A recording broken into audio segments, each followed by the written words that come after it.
I need you to do a little bit. We're going to do a little bit of a thought experiment, a thought exercise here this morning. And so, if you'll indulge me, you might want to close your eyes and just think. Because what I'm going to do is I'm going to describe to you a mammal. All right, I'm going to give you the classifications. So you're not all over the map on this. But I'm going to describe to you a mammal, and just kind of clear your mind if you can. You might want to close your eyes. If you don't want to close your eyes, that's fine as well. I'll just know you're cheating. But close your eyes and just listen to some of this description and think and just allow that first thought, that first image to kind of come to mind. Okay? So you're with me? All right, here we go. All right, the mammal that I'm describing has the attributes of being very passive, and some would even say untrainable. They have the ability or dysfunction to sleep between 15 and 20 hours a day. When they finally do rise late in the afternoon, they grab whatever is close at hand to eat because they don't want to be put out. They'd be described as slow-moving at a rate of approximately 10 feet per minute. And if they were to write down what their main accomplishment would be, it would simply be hanging around. All right, open your eyes.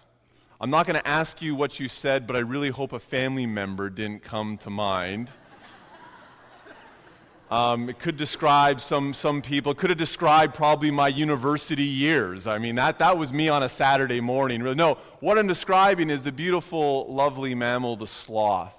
Probably more affectionately known as the couch potato of the animal kingdom, right? I mean, a sloth is not necessarily that inspiring. Oftentimes perhaps referred to as being incredibly lazy, just kind of going through the motions. You're probably wondering, okay, why do we have Animal Kingdom here on a Sunday morning? Clearly, none of you probably suffer from the issue of sloth. I mean, you're here after all. You're fairly well put together. I would classify that as a positive, but This animal actually reminded me of what I wanted to talk about here this morning. If you're just joining us, we've been doing a series that is essentially based around the assumption that I'm making in that people are window shopping for Jesus. And that one of the great ways that we become witnesses for Christ is not simply in the words we speak, but in the actions, in the life that we live as well. And one of the things that I'm becoming more and more aware of is the way in which I live is not only representative of who I am, but it also represents the reality of God at work in my life. And so I keep coming back to this question as to what is on display in my life. What do I show to others in terms of the reality of God at work in me? Because what I thought about this week is one of the great ways that we witness to others is by being inspiring in the lives in which we live, by being diligent in the matters that God puts before us. I come back to the question of, is my life making a difference in the world in which I live?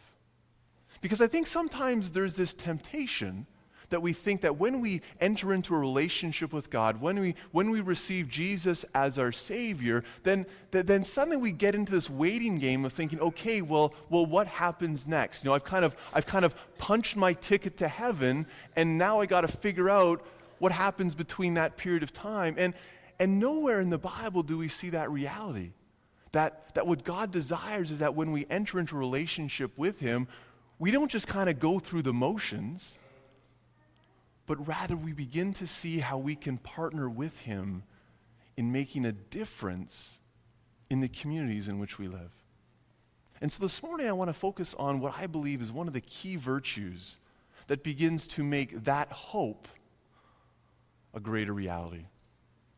And it's the virtue of diligence. And so we're going to jump back into the Old Testament, and we're going to look at an individual named Nehemiah. Perhaps you're familiar with his story, but to give you a little bit of a background, Nehemiah was living at a time that things were not going really well for the people of God. Israel, because of their disobedience, because of their unwillingness to be faithful to God, were lying in ruins. Jerusalem, the main city, had been destroyed. The wall had been knocked down. The temple was in rubble. And the majority of those who were brought into Jerusalem, the promised land, the land that God had prepared for them, had been taken out on exile, brought into other foreign lands. And so this dream, this reality of being the nation of God was clearly not happening. But God had greater plans. And God said, after a period of 70 years, I will bring you back. I will again begin to rebuild this great nation.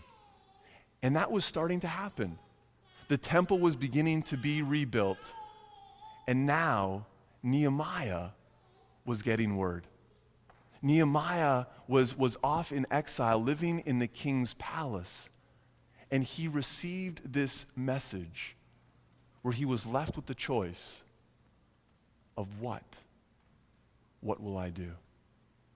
And so it's here we're going to jump in this morning as Jill reads this passage.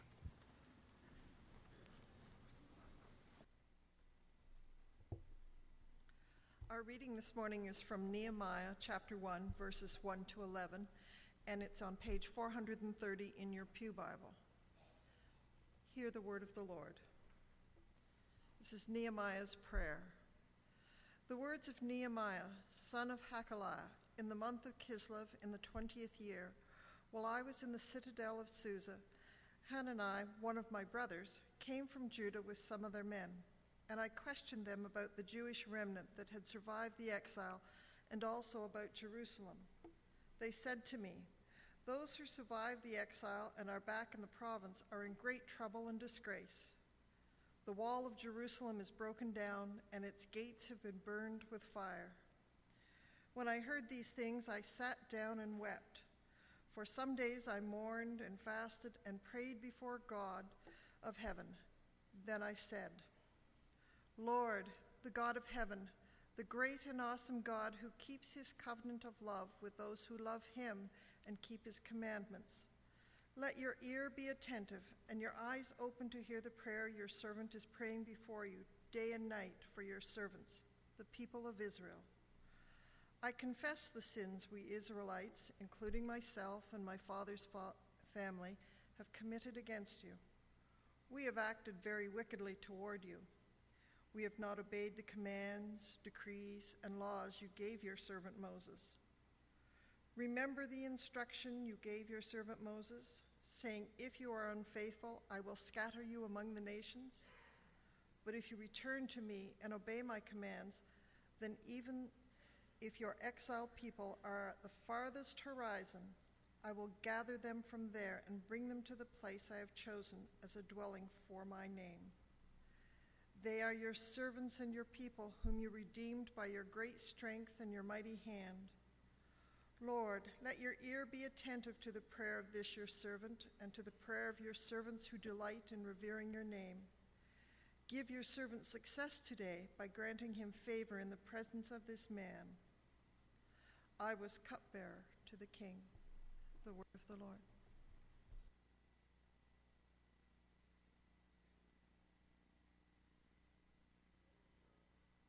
To the situation that Nehemiah is facing. Nehemiah is not living back in Judea, is not back in Jerusalem, but he is the cupbearer to the king. And it's in that little detail that there's great significance, because Nehemiah was no slouch. He had an incredibly important, prestigious, and not a bad gig when you looked at job descriptions back in the day. As cupbearer, essentially Nehemiah, what his role would be is he would be the king's right-hand guy to make sure he would taste the food and would drink the wine before the king would eat it himself. Because for whatever reason, people might necessarily want the king living anymore, so they would try to slip something into his wine or slip something into the food. And so it was Nehemiah's job to essentially make sure that there was nothing that was going to kill the king. So, okay, yeah, you may die literally at your job if you're Nehemiah, but you would live a great life until that day came, right? I mean, so it was a pretty comfy, pretty cushy job that he had, and he would have been in tight with the king. And so things would have been going incredibly well for him. And then he hears some news from what is happening back in what would be their home country. And things are not good. The situation is almost unbearable. And what's interesting is how Nehemiah responds. I'm sure we've all been in a place where we have either seen or we have received difficult news. Things that really begin to kind of break our hearts a little bit. And we may come to a place of wondering, but I'm so far away. What could I possibly do? I would encourage you this week to maybe go home and begin reading through the book of Nehemiah, but a bit of a spoiler alert. I'm going to ruin it for you because we don't have time to go through the entire book. But what Nehemiah does following the prayer is he goes to the king and he asks permission to return to begin rebuilding the wall. And not only that, he asked the king to supply him with the necessary resources to rebuild. And so in 52 days, like I can't fix a leaky faucet in 52 days. This guy goes back, and along with the help of God and along with the help of others, they rebuild this wall. An incredible feat. And oftentimes we can step back and we can think, wow, I'm so inspired. It's so amazing what Nehemiah did. It's so incredible in terms of how God used Nehemiah. But then we step back and think, but what could I do? What could God possibly use me in the same way? And I say this often, I think it's so important. And so instead of rushing to the end, I really want to focus on that very first chapter in Nehemiah. Because this is the place where everything begins to get rolling. The other things wouldn't have happened if it didn't first happen in this first chapter, where Nehemiah began to see an opportunity to begin to make a difference. You see, Nehemiah was in a good place. Nehemiah was in a good position. He could have received the news. He could have thought, wow, that is really unfortunate. And I'm going to pray for my brothers and sisters back there. I'm going to pray that God is going to rise someone else up because I'm busy. I got things I got to do. And so surely I can't go. Surely I couldn't be used. But Nehemiah doesn't go there. He uses prayer as an opportunity, not only to bring his concerns to God, but I believe to allow God to prepare Nehemiah for what was necessary to get done. Because as you keep reading, this wasn't as if it was like easy street. Nehemiah had to go and he faced challenges and turmoil. He faced ridicule from many others. And so he needed to be solidly grounded in God to know that this is what God wanted him to do. But God also needed Nehemiah to know that he wanted to use him to make a difference. That he was being put in a place to respond to what was breaking Nehemiah's heart.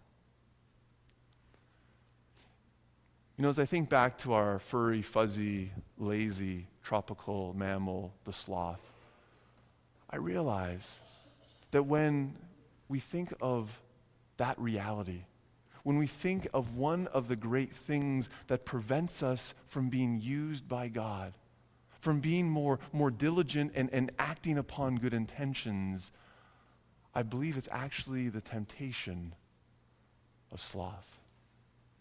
You see, with every virtue we've been talking about, there's always an arch rival, a counter that wants to edge us out, right? 2 weeks ago, we talked about humility. And what is the counter to humility? It's pride. It's wanting it to be all about us.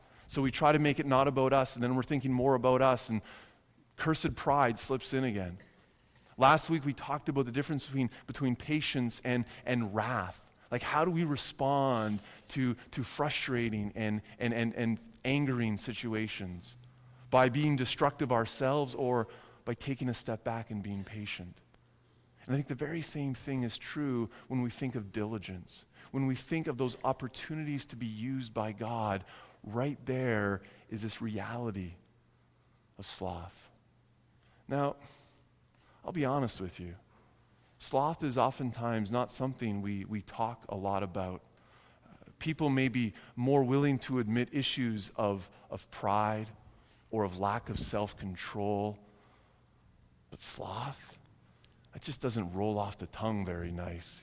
Like, I've never heard of a support group around the nature of sloth, probably because people would never show up anyways. I don't know. But I think one of the problems is that we fail to understand what sloth really is according to the reality that is given to us in the Bible.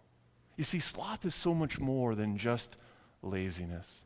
It's too easily equated with just, well, I'm not lazy, so I don't struggle with that. But, I mean, we all have little moments of laziness in our life. You know, those moments where, you know, we just realize that we just spent the last 45 minutes watching infomercials on the couch because we just can't be bothered to get up and find the darn remote control, right? Or those moments where we're vacuuming the rug and we see a piece of paper on the ground and we know our vacuum is not capable of sucking that piece of paper up, yet we find it to run it over multiple times, and the paper is still there, and so we just keep vacuuming and leave it behind, right? Like, this can't be just personal confession here, people. Like, come on. I'm hanging myself out to dry. But we all have those moments. But sloth is so much more than that. James, in his letter, speaks of this, and he gives a great definition. He says, anyone who knows the good they ought to do and doesn't do it sins. James is that black and white kind of guy. And he says, listen, if you know there's something good you should be doing and you don't do it, that's equal to the things we do that we know we shouldn't.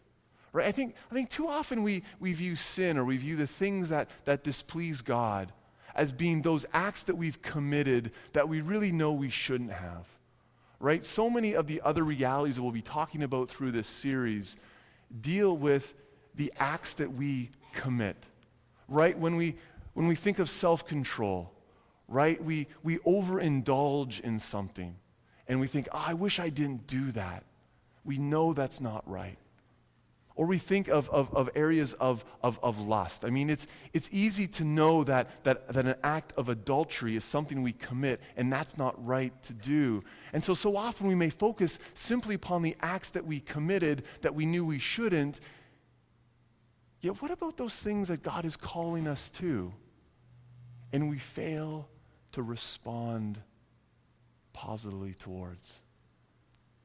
I think the better definition of sloth is when we fail to do that which is right and necessary. Because now I start to see it creeping up in my life, not because of laziness, but maybe because of busyness. There's so many other things that are going on that oftentimes there may be things that come before me, and for whatever reason, I fail to respond. I fail to act upon good intentions. I mean, we all have good intentions. We all see opportunities where God puts a situation or God puts people before us, and we just fail to respond for whatever reason. And I keep coming back to this disconnect that oftentimes a lot of people may view when they're interested in Jesus. Maybe some of you are here this morning kind of just exploring who Jesus is, but one of the great disconnects is when we hear people talk about Jesus, when we hear us speak about the values and the importance of mercy and the importance of love and the wonderful gift of forgiveness and just how Jesus came alongside the brokenhearted and the marginalized. And then we don't seem to see it play out in the lives of people who claim to be followers. I mean, I see that disconnect in my life. That disconnect when I know what Jesus speaks about, and yet I begin to ask myself, is this a reality in my life? Am I actually acting upon the good intentions that I had? And it's not often the big things. It can be the small things. I mean, the reality with Nehemiah is this simply became a big thing because he chose to act upon it. He could have gotten news from his brothers from Judea. He could have heard about the terrible things that were going on. He could have spent time in prayer, but then maybe he would have done absolutely nothing else. And then what would have happened to that wall? This past Friday, we were down in Toronto visiting family. And we were walking down Yonge Street later at night. And for anyone who has ever been in Toronto or been in Yonge Street or other major urban centers, you see the reality of people living on the street. And perhaps sometimes you're torn in terms of what should I do? How should I respond? What can I possibly do? And so we're walking down the street, and there was this gentleman who was sitting there, not knowing his story, not knowing his situation, but clearly he was down and out on his luck. Clearly, I had more benefits in my life than he did. And clearly, the responsible act should not have been for me to walk by him. And yet I did. And then there was a moment that just seemed to grab me and think, wow, good intentions speak to wanting to help someone like this. And I just walked on by. And so I turned around and went back and had a very brief conversation and gave him a little something. And then something else happened. I then had to keep walking and catch up to the rest of the folks. And my kids were like wide-eyed, right? They're like, Dad, what was that? What did you just do? Who was that guy? Did you know that guy? No, I didn't know that guy. And I said, I just gave him a little something. And they said, well, why did you do that? And then it enabled Rebecca and I to have a conversation with our kids of just saying, listen, here's an opportunity for us to help in a small way. Because wouldn't you want to be helped out if you were in a difficult circumstance or difficult situation? And then it dawned on me today, it's not enough for my kids for me simply to talk to them about Jesus. It's not enough for me simply to bring my kids to church and have other people talk to them about Jesus. They need to see the reality of Jesus at work in my life. Not only in the big things, but in the small things. And if my kids need that, I'm pretty sure others need to see it as well. When I hear Jesus asking us to be witnesses for him, it's not simply just in the words we speak, but it's in the actions, it's the life, it's in the reality that we live. And Jesus is calling us to be people of great diligence.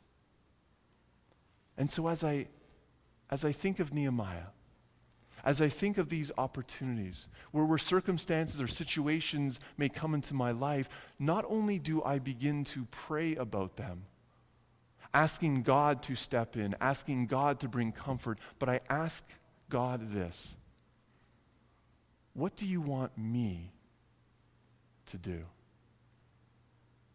How can I partner with you in this moment? I'm struck by the words of Edmund Burke, and we'll just pull it up on the screen. It says, the only thing necessary for the triumph of evil is for good people to do nothing. Jesus desires, we prayed in the Lord's Prayer, your kingdom come on earth as it is in heaven. And so how do we respond? How do we act in a sense of diligence so that good intentions become actions? Because diligence prevents that disconnect between what we say and how we live. One of the things that I learned about making a difference is that it's not always in the big, glamorous, sexy opportunities. Oftentimes, the biggest ways that we make difference is behind the scenes, easily unnoticed. Those places where we may think, wow, is this really going to make a difference in the end? I heard someone speak, or I read a book recently where this author said, you know what? I've stopped answering, or my response to people when they ask her, why do you do those things? Like, is it really going to make a difference? And her response is, I don't want to stand before Jesus one day and have him ask me, why did you not respond? Why did you not react?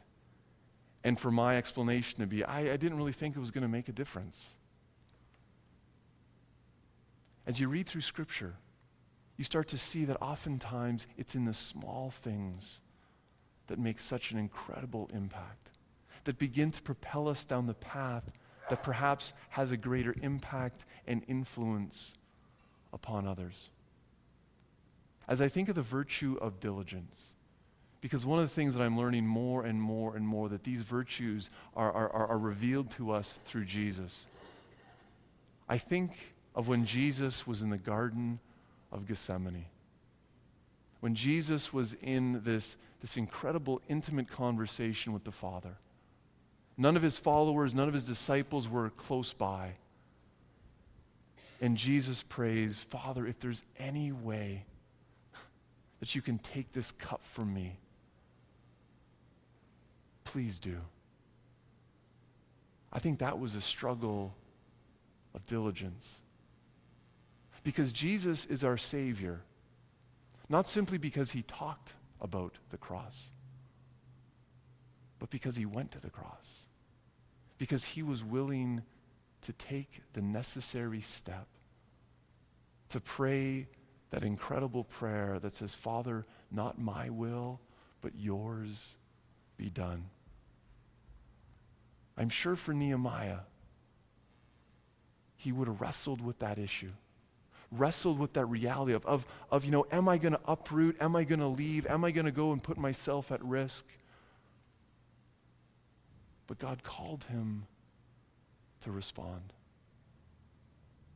So this week, I'm sure for all of us, we have busy lives. For all of us, we may fail at times to see situations and opportunities, but if there's something that seems to be coming back, I refer to it as a boomerang prayer. Someone or something, and we keep bringing it back to God, keep bringing it back to God, and nothing seems to be happening, and yet God keeps bringing it back to us. Maybe it's because God is saying, I want you to step into this gap. I want you to be engaged. I want you to make a difference in some profound way. It could be a conversation to bring about forgiveness. It could be an opportunity to serve someone. I don't know what God may be placing upon you here today. But what I do know is this, is that God wants all of us to make a difference. God can and will use all of us, regardless of age, regardless of situation in life, He wants to use us to continue to build his kingdom. And one of the greatest ways that we witness is when people see the reality of Jesus at work in our life, not simply through the words we speak, but in the actions that we take. People are window shopping for Jesus. And so I ask myself this: what's on display? What's on display in my life? Please stand as we sing together.